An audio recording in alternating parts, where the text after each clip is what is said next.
The Dream Hotel turned into the Death Hotel. More than 80 people died there in different ways between 2007 and 2017 alone.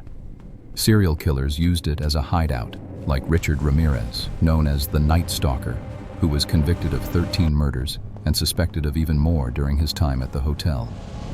Jack Unterweger, the so-called journalist serial killer, also stayed there, and of course Elisa Lam, whose creepy, unsolved case got her compared to the Black Dahlia, downtown Los Angeles, 1924.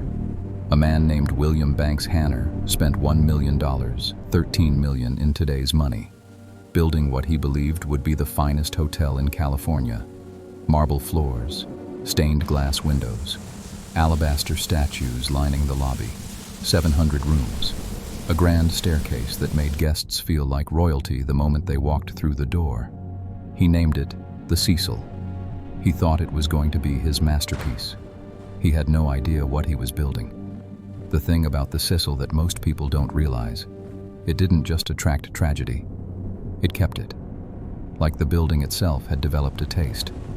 Like the walls had learned how to hold on to the darkness that passed through them, and over the decades those walls got full. 100 years of death, of violence, of people who walked through that front door and never really walked back out, even if their bodies did. So let's go floor by floor, story by story. Because the Cecil Hotel isn't one horror story, it's dozens of them. And they're all real. How a dream hotel became something else, the timing couldn't have been worse. Hanner opened the Cecil Hotel just a few years before the Great Depression hit. The wealthy clients he'd imagined, the businessmen, the socialites, the tourists, they stopped coming. The money dried up, and the hotel that was supposed to be a palace started accepting whoever could still afford a room. By the 1930s, the Cecil was sitting right on the edge of Skid Row. If you don't know what Skid Row is, it's one of the largest homeless communities in the United States, right in the middle of Los Angeles. A few blocks in any direction, and you'd see glittering Hollywood money. But inside Skid Row, you'd find poverty, addiction, mental illness, and desperation all layered on top of each other. The Cecil Hotel was right there in the middle of it. And from that point on, the hotel became a place where people went when they had nowhere else to go. Drifters, people running from something, people who didn't want to be found. You could pay in cash. Nobody asked questions. The front desk wasn't in the business of being curious. That policy was going to cost a lot of people their lives. But the darkness started even before Skid Row took over. The very first death on record at the Cecil. It happened in 1927. A man named Percy Cook, 52 years old, sat down on his bed, put a gun to his head, and pulled the trigger.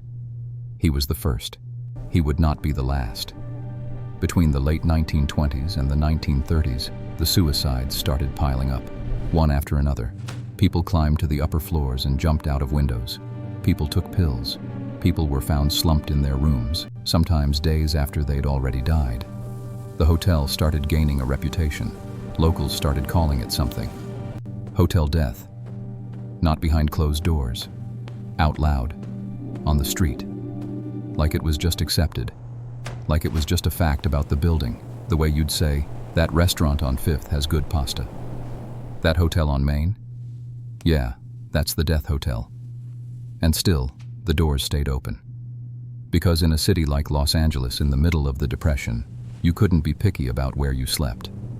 But here's the question. Nobody asked loud enough. Why did so many people choose to die there? Not in their own homes. Not in some other building. There. Something about that building pulled broken people toward it. And once they were inside, it didn't let go. The Black Dahlia walks through the lobby January 1947, Los Angeles. A young woman named Elizabeth Short was last seen alive near the Biltmore Hotel. A few days later, her body was found in a vacant lot, severed completely in half, drained of blood, positioned with almost theatrical precision. The newspapers called it the most disturbing murder in Los Angeles history. They gave her a name, the Black Dahlia. The case was never solved. Not then. Not now. But here's the detail that doesn't get talked about enough. Elizabeth Short was reportedly seen at the Cecil Hotel in the days before she disappeared. She was there, walking through that lobby, sitting in that building, maybe talking to someone, maybe not. And then she was gone. Nobody knows what happened inside those walls during those last few days. No record, no witness who came forward. Just the knowledge that she was there, and then she wasn't. And then her body turned up posed like a nightmare in an empty field. The Black Dahlia case remains unsolved to this day. But the Cecil Hotel shows up in the margins of that story, quiet and dark, like it always does. The Night Stalker comes home. Los Angeles is terrified. Someone is getting into people's homes at night, through unlocked windows, through back doors, and they're killing people in their sleep. 13 confirmed murders, dozens of assaults, sexual violence, mutilation. The press named him the Night Stalker, and the entire city was sleeping with the lights on. His name was Richard Ramirez, and every single night, after he was done doing what he did, he came home to the Cecil Hotel. He paid $14 a night for a room on the top floor. Cash. No ID required. The front desk didn't ask. He would go out, commit unspeakable acts, come back covered in blood, strip off his clothes in the alley, throw them in the hotel dumpster, and walk through the lobby, sometimes in just his underwear, sometimes completely naked. Nobody stopped him. Nobody called the police. Because at the Cecil in 1984, according to people who were there, that wasn't even the strangest thing they'd seen that week. Think about that. A serial killer was walking through a hotel lobby, barefoot, covered in evidence of murder, in the middle of the night, and the people around him had seen enough not to react. What does that tell you about the kind of place the Cecil had become? Ramirez was eventually caught. Not by police, but by an angry neighborhood mob in East LA that recognized him from news reports and beat him. A well-dressed man checks into the Cecil Hotel. His name is Jack Unterweger. He's Austrian, charming, articulate. He tells the front desk he's a journalist. He's in Los Angeles working on a story about street crime, a documentary about how the city's law enforcement deals with violence in the inner city. It sounds legitimate. He has credentials. He has a press pass. What the front desk doesn't know, what nobody in Los Angeles knows yet, is that Jack Unterweger had already killed a woman in Austria back in 1974. He'd been convicted. He'd been sentenced to life in prison. But then something strange happened. In prison, he wrote a memoir. Then he wrote poetry. Then he wrote a play. The Austrian literary community fell in love with him. Intellectuals and celebrities campaigned for his release. They said he was a changed man, a reformed man, living proof that the justice system could rehabilitate even the worst criminals. In 1990, Jack Unterweger was released from prison. Within months, women started dying. He killed across Austria, Czechoslovakia, and Germany before the heat got too close. So he came to America. He came to Los Angeles. He checked into the Cecil Hotel.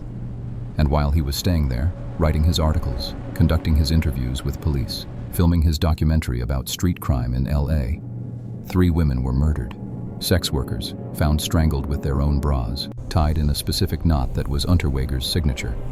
Here's the detail that will make your skin crawl. Jack Unterweger was reporting on the investigations into his own murders. He was interviewing the detectives. He was accompanying them on patrol. He was getting access to crime scenes. And the whole time, he was the killer. He eventually fled to Florida, was arrested, and extradited back to Austria. Convicted, sentenced to life in prison. On his first night in custody after the conviction, he hanged himself, with his shoelaces, tied in the same distinctive knot he'd used on all his victims.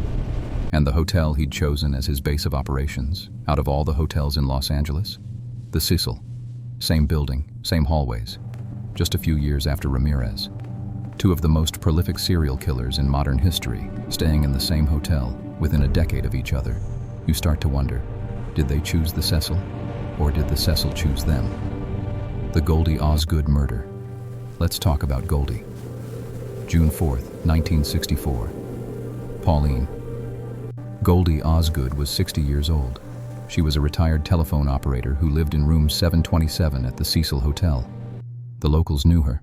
She was one of those people you'd see every day at the same time. A regular, a fixture. She used to feed the pigeons in Pershing Square. That's why people called her Pigeon Goldie. On June 4th, someone entered her room. They raped her. They beat her. They strangled her. Then they left. The case was never solved. Detectives had a suspect in a man named Jacques Aide, who was arrested near the hotel with blood on his clothes, but he was found not guilty.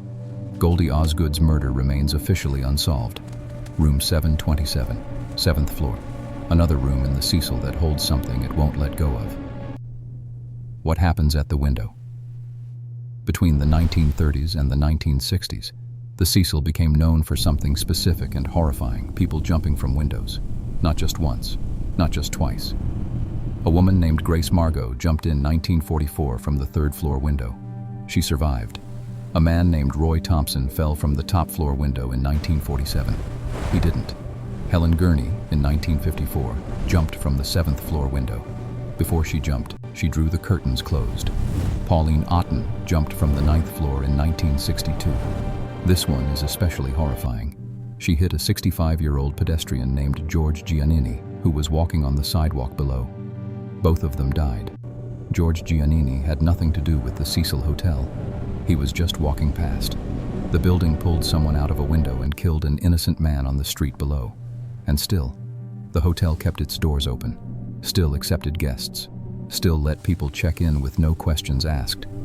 There's something about the upper floors of that building, the way the windows face out over the city, the way you can see everything from up there, the lights, the traffic, the noise of a city that doesn't stop, but feel completely, utterly alone. People stand at those windows and the building does something to them. At least, that's what the stories say. February 2013. Guests at the Cecil Hotel, which had been rebranded Stay on Main in 2011 in an attempt to shake its reputation, start complaining. The water pressure is low. The water tastes strange. The water is dark. Hotel staff go up to the roof to check the water tanks. There are 4 of them on the roof of the building, about 5 feet tall each. They're supposed to be closed. They're supposed to be inaccessible to guests. They open the first tank. They find Elisa Lam. She's been there for 19 days. Elisa Lam was 21 years old, a Canadian student from Vancouver. She'd been traveling alone along the West Coast, a solo adventure, posting photos and thoughts on her Tumblr blog. She was smart, funny, and open about the fact that she dealt with bipolar disorder and depression. She was the kind of person who wrote honestly and beautifully about her struggles. She checked into the Cecil on January 26, 2013. 5 days later, January 31st, she was gone. The last confirmed sighting of her was on elevator surveillance footage from inside the hotel. That footage was released by the LAPD to the public in February, asking for help identifying anyone who might know what happened. The footage runs for about 4 minutes. It is one of the most disturbing pieces of video you will ever see. In the video, Elisa steps into the elevator. She presses several floor buttons. She waits. The doors don't close. She walks to the edge of the elevator, leans out into the hallway, and looks both ways, like she's checking if someone is out there. Then she steps back inside. Then she steps out. Then she goes back in. She presses more buttons. She hides in the corner of the elevator, pressing herself against the wall. She peeks out into the hallway again, gesturing with her hands, almost like she's talking to someone, or waving someone away, or trying to communicate something urgent. But there's nobody there. The hallway is completely empty. She steps out one more time, her body language changing, her movements becoming looser, more fluid, almost dreamlike. She gestures with both hands in a way that's hard to describe, like she's conducting an orchestra, like she's trying to shape something invisible in the air in front of her. Then she walks away from the elevator. The doors finally close. The elevator goes up and down a few times, behaving normally now. Elisa is never seen on camera again. 3 weeks later, she's found in the water tank on the roof. The questions that followed will haunt you. How did she get to the roof? Access was restricted. The door to the roof required a key or triggered an alarm. There's no footage of her going through the roof door. How did she get into the tank? The tanks were large, but getting in required climbing. The lid would have been heavy. If you were already in the water, disoriented, in crisis, how do you close a heavy lid above your head from inside? Why did the elevator doors stay open for so long in the footage? Elevators have sensors. They're not supposed to behave that way. The coroner's report ruled her death an accidental drowning, likely connected to a bipolar episode. No evidence of foul play. No drugs other than her prescribed medications, some at lower than therapeutic levels, suggesting she may have stopped taking them. But the questions don't go away. The video doesn't let them. Because whatever you believe happened to Elisa Lam, whether it was a tragic mental health crisis that led her somewhere she couldn't get out of, or something darker that the cameras didn't capture, the fact remains. She was on the 14th floor when she was last seen. The same floor where Richard Ramirez had his room. The same floor the elevator kept returning to in the video. She was in that building. Something happened to her. And 19 days later, they found her in the water that hundreds of guests had been drinking and showering with. The Cecil had been rebranded. New name, new paint, new marketing, same building. Here's what's strange, beyond strange, about the Cecil Hotel. It's not just the volume of death. Lots of buildings in cities have seen violence over 100 years. That's not the weird part. The weird part is the patterns. The 14th floor keeps coming up. Ramirez, Elisa Lam, the elevator footage. It's not just coincidence that one floor keeps appearing in the darkest stories. The suicides cluster. They don't spread evenly across the hotel's history. They come in waves. A few in the 30s, then more in the 40s, then again in the 60s. Like the building builds up a kind of pressure and then releases it. Serial killers chose this specific hotel. Not just one, two in the same building within a decade of each other. Jack Unterweger, by some accounts, specifically chose the Cecil because of its connection to Ramirez. He was drawn to it. The hotel's darkness attracted him. Like called to like. The Black Dahlia, Elisa Lam, Goldie Osgood. 3 women, 3 different decades. 3 cases with pieces that don't fit together neatly. Questions that don't get answered. Files that sit in cold case drawers. A novelist named Steve Erickson stayed at the Cecil in June 2013, just a few months after Elisa Lam was found. He wrote about it afterward. He said something that people have repeated many times since. The Cecil will reveal to you whatever it is you're a fugitive from. Think about what that means. The hotel doesn't create what's broken in you. It finds it. It locates that one thing you've been carrying, the thing you've been running from, and it holds it up to the light. And depending on what it finds, some people spiral, some people snap, some people walk to a window, some people disappear. Look, a place with this much documented death is going to attract ghost stories. That's just the nature of it. And whether you believe in the supernatural or not, these stories are worth knowing, because sometimes what people experience in a place tells you something about what the place is. Guests have reported the feeling of being watched, not by another person, but by the room itself. Like the walls were paying attention. People have woken up in the middle of the night to find the lights on when they'd turned them off, or off when they'd left them on. The TV switching channels by itself. Small things. The kind of things you could explain away individually, but that pile up into something harder to dismiss. The elevator. Multiple guests over the years have reported the elevator stopping at floors they didn't press, opening its doors into empty hallways, pausing for long seconds before moving again. Sound familiar? The windows. Guests in upper floor rooms have reported hearing things outside the glass, tapping or something like breathing. This is 14 floors above the street. There is nothing outside those windows. Zach Boggins, the host of Ghost Adventures, someone who has investigated hundreds of supposedly haunted locations as his career, visited the Cecil. He described it afterward as spectacularly frightening. Not haunted in a fun Halloween way. Spectacularly frightening. The word choice is specific. One of the more chilling recurring reports is this. Guests see something in the reflections, in the window glass at night, or in the bathroom mirror. Not clearly, not a full figure, just the sense that the reflection doesn't quite match what's in the room, that there's something in the mirror that isn't there in the room. Now, you might be skeptical of all this, that's fair. But here's what's not supernatural. 16 documented deaths over less than a century. 2 serial killers who independently chose this building as their home base. A 21-year-old woman found dead in a water tank after being seen on camera behaving in a way nobody has been able to fully explain. An unsolved murder on the 7th floor.